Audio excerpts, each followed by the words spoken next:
Okay, guys, so as you may know, I like to keep things short and sweet so that I don't waste your time and I don't waste my time making a long video on how to do certain things. Okay, so in this video, I'm going to show you how to create support and resistance that actually works and are very, very accurate in terms of the price hitting. So what you want to do is, if you already have your ThinkSwim set up like this, you want to go to the 3-year and weekly chart. You want to start here, okay? You want to start in the longer time frame so that you can get a better visual on how the stock that you're looking at has been doing in terms of past performances. So you want to start off at the tops and the bottoms. You want to go here to your tools. I suggest using this one right here. It's called price level instead of trend line, and I'll show you why right now.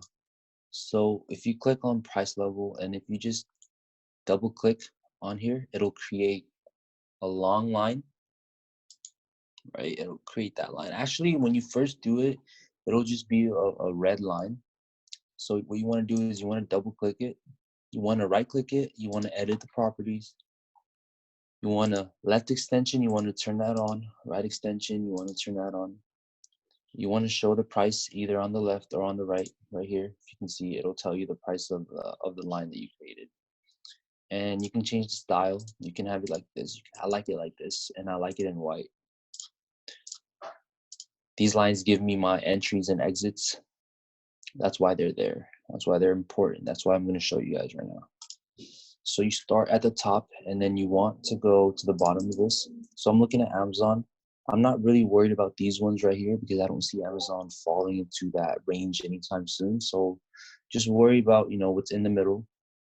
So with the weekly, you want at least 2 or 3 touches, or even one touch of support or resistance can work too. But it's common sense to try to figure out which ones are going to be effective in terms of your trading. So this one right here is good. So one touch, touch. You want to do, this one is good. 1 touch, 2 touch, 3 touch, 4 touch, 5 touch, 6 touch, 7 touch.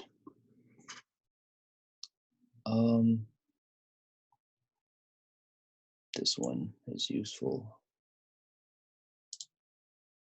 You don't want to create too much on the weekly chart because you don't want to clog up your chart too much. Because what I'm going to do is I'm going to move forward.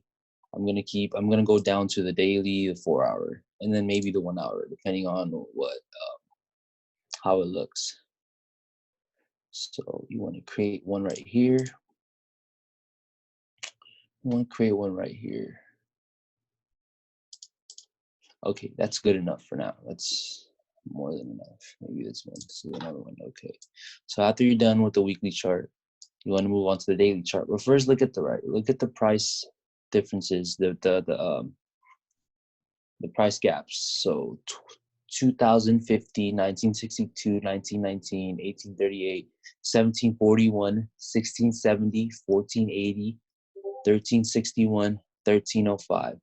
Now, since you made this on a weekly chart, right, you can consider these support and resistances as a hard support or a hard resistance, or essentially a level where the buyers and sellers are very heavy. So once the price hits any of these numbers, you want to sort of get ready to get into either a long or a short position, depending on where you think the stock is going. So for example, if Amazon was to go up to 1919 here, I would say, okay, if this breaks, this definitely has room to go to 1962 because this resistance line has been treated as support for multiple weeks. That's how you want to look at this. Okay, so move on to the daily chart. We pretty much covered a lot of them on the weekly. But here's one. Here's one. Here's one. Here's one, and here's another one. Here's one. Here's one. We'll cover the top here. We'll cover this. Okay, we're good now.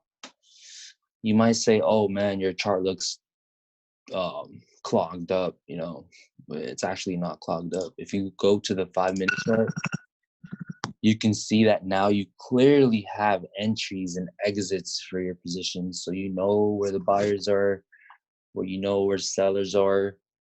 This will definitely elevate your game a little bit. And the reason why it's not clogged up is because if you see that there's resistance here at 1854, and if the price breaks, you know, you can buy calls, and it literally has room to go to 1865. You know, that's a $10 move that you can, you know,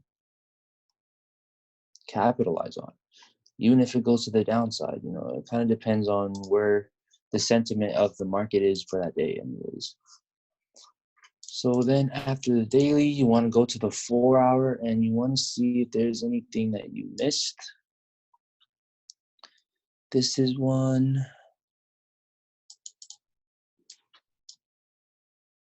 And this is one right here. Use this. Yeah, that should be it. These are essentially good enough for your entries and exits now, because if you go on the 5-minute chart, now you can say, okay, like I said before, you know, if price breaks here, I'll go buy calls because it has room to go here. Of course, you're going to have to sort of use risk management and focus on what's happening during the day, focus on, you know, how the market is doing overall, focus on news, things like that. But having these lines, having these support and resistance lines will definitely elevate your game in terms of knowing when to enter and knowing when to exit. Hope you guys enjoyed. Thank you for listening.